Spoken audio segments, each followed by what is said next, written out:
हमारे ब्रज में एक बहुत अच्छी कथा याद आई है, ध्यान से सुनना। हमारे ब्रज में एक रसिक संत थे, निम्बार्क संप्रदाय के श्री भट्ट देवाचार्य जी।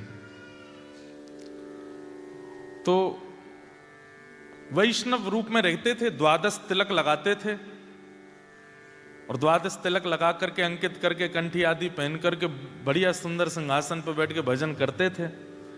तो उनके बाह्य रूप को देख करके तो कोई भी आकर्षित हो जाता था। एक छोटा सा बालक उनके पास गया और दंडवत प्रणाम करके बोला कि महाराज, मुझे आपका तिलक बहुत अच्छा लगा, मुझे आपका स्वरूप बहुत अच्छा लगता है, आपकी बैठने की स्थिति, आपका बोलने का ढंग और आपकी नाम, ये सब चीज से मैं बड़ा आकर्षित हो गया हूं, मुझे आप गुरु दीक्षा दे दीजिए।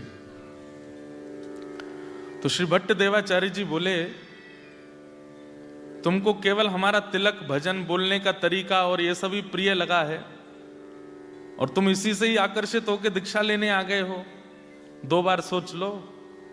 बोले मैंने सोच लिया, मुझे तो बस मेरे पलक झपकने का मन नहीं होता, आपको देखता रहूं, ऐसा लगता है कि आपका मुखमंडल कितना सुंदर है, आपके नेत्र कितने सुंदर हैं, आप कितने बढ़िया लगते हो, आप ही मुझे दीक्षा दे दीजिए। तो भट्ट देवाचार्य जी बोले ठीक है, मैं एक प्रश्न करूंगा, उसका उत्तर सही देना। बोले बताइए। बोले तुमको मेरे अलावा और क्या दिख रहा है? तो बालक बोला, आप दिख रहे हैं, आपका आसन दिख रहा है, आपका तिलक दिख रहा है, आपके सामने पोथी रखी है वो दिख रहा है, आपके हाथ में माला है, आपकी शिखा दिख रही है, आदि आदि जो जो बाह्य रूप था वो सब बता दिया। तो भट्ट देवाचार्य जी हंसे और बोले, अभी तुम दीक्षा के योग्य नहीं हो। चरणों में गिर गया, रोने लगा। बोले आप दे दीजिए ना दीक्षा, मैं और प्रयास करूंगा, अच्छा निखरने की कोशिश करूंगा। तो भट्ट देवाचार्य जी बोले, दीक्षा के बाद मैं कोई आज्ञा करूंगा तो तुम मानोगे? बोले हाँ मानूंगा। तो बोले मैं पहले आज्ञा कर देता हूं, बाद में दीक्षा दूंगा। बोले क्या आज्ञा है? बोले मानोगे? बोले पक्का मानूंगा। ध्यान से सुनिएगा। तो भट्ट देवाचार्य जी बोले, गोवर्धन चले जाओ और 12 साल तक नित्य परिक्रमा करो, रोज परिक्रमा, और 12 साल तक बेनागा परिक्रमा करके लौट के आओगे, तब हम तुमको दीक्षा देंगे। बालक बोला, छल लिया आपने तो मुझे। आपने कहा दीक्षा के बाद आज्ञा करूंगा तो भी मानना है, पहले कर देता हूं तो ये ऐसी आज्ञा करिए, मतलब 12 साल तक तो मैं कुछ कर ही नहीं सकता।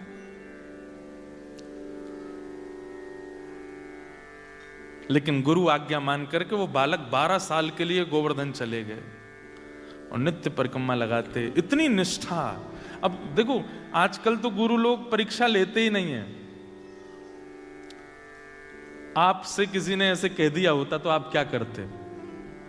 बोले सुनो, बहुत बतेरे गुरु बैठे हैं, हम कहीं और चले जाते हैं। हाँ ये भी कोई बात है? 12 साल की परीक्षा ले रहे हो आप हमारी?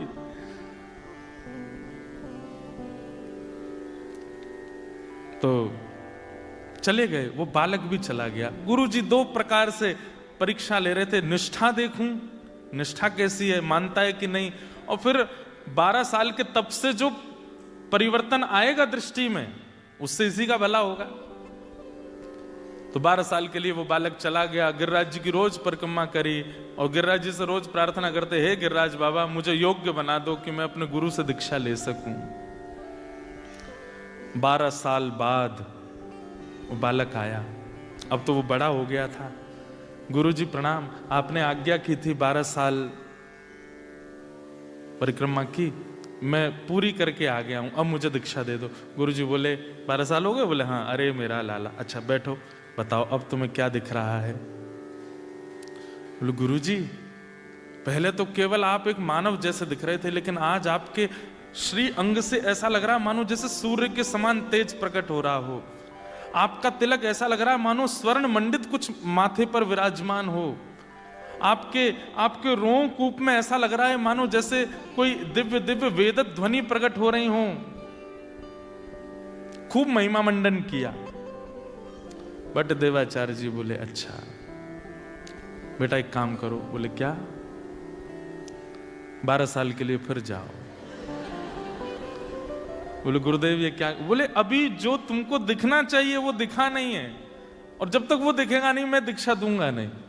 बहुत रोए, बोले कि भगवान ऐसा मत करो, मैं बहुत तड़प के आया हूं। बोले जो भी हो, अगर मुझसे दीक्षा चाहिए तो 12 साल और जाओ। वो बालक फिर से गया। 12 साल, 24 साल, 12 साल पहले और 12 साल अब, बेनागा गिरिराज जी की परिक्रमा रोज की, केवल गुरु को जीवन में लाने के लिए। हम ठाकुर जी को जीवन में लाने के लिए तप नहीं करते। वृंदावन जाते हैं, शॉपकीपर से कहते हैं हाँ भाई कितने के हैं गोपाल जी? 5000 रुपए। थोड़े कम कर लो यार, ऑस्ट्रेलिया से आए हम। भैया एक बात हमारी ध्यान से सुनिएगा, भजन, भक्ति, गुरु, वैष्णव, ठाकुर जी, ये सहजता से अगर जीवन में आ गए ना, आप उनकी सेवा फिर निपुणता से करोगे नहीं। इसलिए मूल्यवान वो मोल से आने चाहिए, वो मेहनत से आने चाहिए, वो तप से आने चाहिए, तभी आप उनका मूल्य समझोगे। 24 साल हो गए। अब वो बालक नहीं रहा है, अब तो वो बड़ा हो गया, आयु उसकी खूब हो गई। आया, प्रणाम किया, बोले गुरुदेव 24 वर्ष की तपस्या पूरी हो गई, अब आज्ञा कीजिए। गुरु जी बोले बैठो सामने, बताओ अब क्या दिख रहा है? बोले गुरुदेव ऐसा लगता है कि आप कोई सहचरी हैं, आप कोई ठाकुर जी की नित्य दासी हैं। आप अभी तक मुझे पुरुष रूप में दिखते थे, पर ऐसा लगता है कि आप ब्रज की कोई गोपी हो, और आप अभी अभी दही मत करके आए हो, और दही से निकले हुए जो माखन के लोना हैं वही आपके मुखमंडल पर छींटे के रूप में दिख रहे हैं। जो पहले तिलक दिख रहा था, अब उसको वो कुछ और दिख रहा था। गुरुजी बैठे बैठे प्रसन्न हो रहे थे, खुश हो रहे थे, और बोले आप अभी ऐसे लग रहे हो कि जैसे मानो ठाकुर जी वेणुनाद कर रहे हैं और आपको अपनी लीला में बुला रहे हैं, और आप बस तुरंत मेरे से मुक्त होकर के सीधे वहीं जाने को तत्पर बैठे हैं। ऐसा लगता है कोई दिव्य लीला हो रही है, और आप उस लीला की एक गोपी हैं।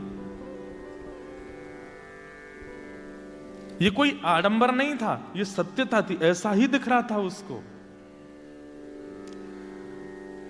बट देवाचार्य जी बोले बेटा, बोले जी गुरुदेव, बोले 12 साल के लिए जाओ गोवर्धन। लेकिन अब की बार वो रोया नहीं, वो समझ गया कि नहीं, मेरी योग्यता अभी बनी नहीं है। फिर भी कहा गुरुदेव मैं जान सकता हूं क्या मुझे जो दिख रहा है वो सत्य नहीं है? बोले सत्य है, लेकिन तूने आते ही कहा कि 12 साल की तपस्या पूरी हुई। ये 12 वर्ष की तपस्या का एक अभिमान तेरे चित्त में है, एक बार और जाओ। कितने 12 थोड़ी, अब तो कितने हो गए, 24 वर्ष हो गए। फिर से गया, 12 साल फिर गिरिराज जी की परिक्रमा करी, और जैसे ही 36 वर्ष हो गए, लौट करके जब आए, श्री भट्ट देवाचार्य जी अपने आसन पर बैठे थे, और सामने से वो जैसे ही आया, आते अब कुछ बोला नहीं, अब कुछ कहा नहीं, बस नेत्रों से अविरल अश्रुधारा गिरी। भट्ट देवाचार्य जी बोले कहो बालक क्या कह रहे हो? बोले नाथ ऐसा लगता है कि मानो मेरे सामने साक्षात यशोदा मैया बैठी हैं, और उनके एक गोदी के ऊपर साक्षात किशोरी जी बैठी हैं, और दूसरी गोदी में साक्षात श्री लाल जी बैठे हैं। श्री प्रिया लाल जी को गोद में लेकर के मानो जैसे यशोदा जी बैठी हैं, मानो जैसे कीर्ति मैया मेरे सामने बैठी हैं, मानो जैसे साक्षात कोई गोपी दोनों युगल सरकार को लेकर के बैठी है। तुरंत भट्ट देवाचार्य जी अपने आसन से उठे। युगल गोदी में दिखे ना? बोले हाँ। बताओ ठाकुर जी का रूप कैसा है? बोले कटाक्ष नेत्र हैं, मंद मंद मुस्कान हैं, थोड़ी थोड़ी दतुइयां दिख रही हैं। श्री जी का रूप कैसा है?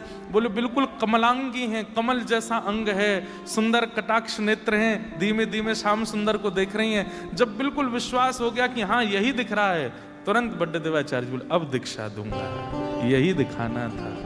अभी तक तुमको केवल मैं दिखा, अभी तक मेरी योग्यताएं दिख रही थी, अभी तक मेरा प्रभाव दिख रहा था, लेकिन वास्तविक दर्शन अब हुआ, अब तुम्हें दीक्षा देंगे। और वही हमारे ब्रजमंडल के एक अद्भुत रसिक बने वो बालक, और उनका नाम हुआ हरिव्यास देवाचार्य। क्या नाम हुआ?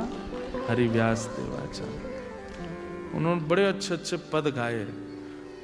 था तो नाम उनका हरिव्यास देवाचार्य, लेकिन उनके पद में वो अपना नाम आता है ना, सबका सूरदास जी का नाम आता है, कुंभनदास जी का नाम, उनके पद में नाम आता है हरिप्रिया। उन्होंने अपना नाम रखा हरिप्रिया। ये है संत दर्शन। हमको तिलकधारी, धोतीधारी, चोटीधारी, वैष्णव, तुलसीधारी में दोष दिख रहा है। और यहां देखिए एक आचार्य चरण 36 वर्ष तप करा करके अपनी गोद में ठाकुर जी दिखा रहे हैं। हमारी भक्ति तब जानो कि अत्यंत दोष युक्त वैष्णव भी सामने आ जाए, उसमें भी हमको गुण का दर्शन हो, तब समझो कि हमारा भजन फलीभूत हो रहा है। कोई आपसे आकर के कहे, बोले वो सिडनी वाले भैया है ना, वो पूरे दिन नाम जप करते रहते हैं, बोले हाँ अरे वो ऐसे ही हैं, वो ऐसे ही हैं, उनकी बातें ऐसी हैं, उनके काम ऐसे ही हैं, आदि आदि सब बातें। लेकिन आपके मन में क्या है? भैया देखो मेरे सामने उनकी निंदा मत करो, ठीक है वो होंगे जैसे भी हों, पर मुझे उनके बारे में ऐसा मत बोलो। ऐसी स्थिति जब हो जाए, दोष अन्यस्य दोष गुण चिंतन माशु मुक्त्वा, दूसरे के दोष और गुण सुनने में आपकी रुचि बंद हो जाए, तब समझो कि आप वैष्णव हो, आप भक्त हो।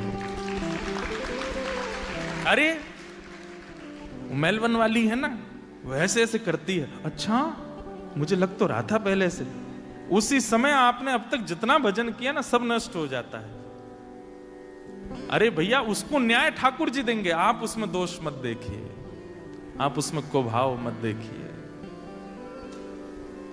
हम कथा करते हैं तो कई अन्य कथाकार कभी कभी कुछ गलत भी बोलते हैं, ये तो ऐसे हैं, ये तो वैसे हैं। अब मुझे कोई आके बोलता, बोल महाराज जी वो वाले महाराज जी आपके लिए ऐसा ऐसा कह रहे थे, तो मेरे मन में भाव आता, मैं देखो एक मेरी बात सुनना भाई, वो भी कथा करते हैं ना, बोले हाँ उनको व्यासपीठ मिली है, इसका मतलब क्या, उनमें कोई गुण है, ठाकुर जी ने कोई गुण देख के उनको व्यासपीठ पर बैठाया है, इसलिए वो क्या कहते हैं मुझे उसकी चिंता नहीं, पर वो स्मरण तो करते हैं ना मेरा, भले ही दोष भाव से करते हैं, उनको याद तो आती है ना हमारी, आने दो। ऐसे विचार बनाओ, ऐसा एक हरि व्यास उनका एक पद सुना दें, जिनकी 36 वर्ष की तपस्या थी। 36 वर्ष में वास्तव में गुरुजी ने उनको हरिव्यास देवाचार्य बनाया।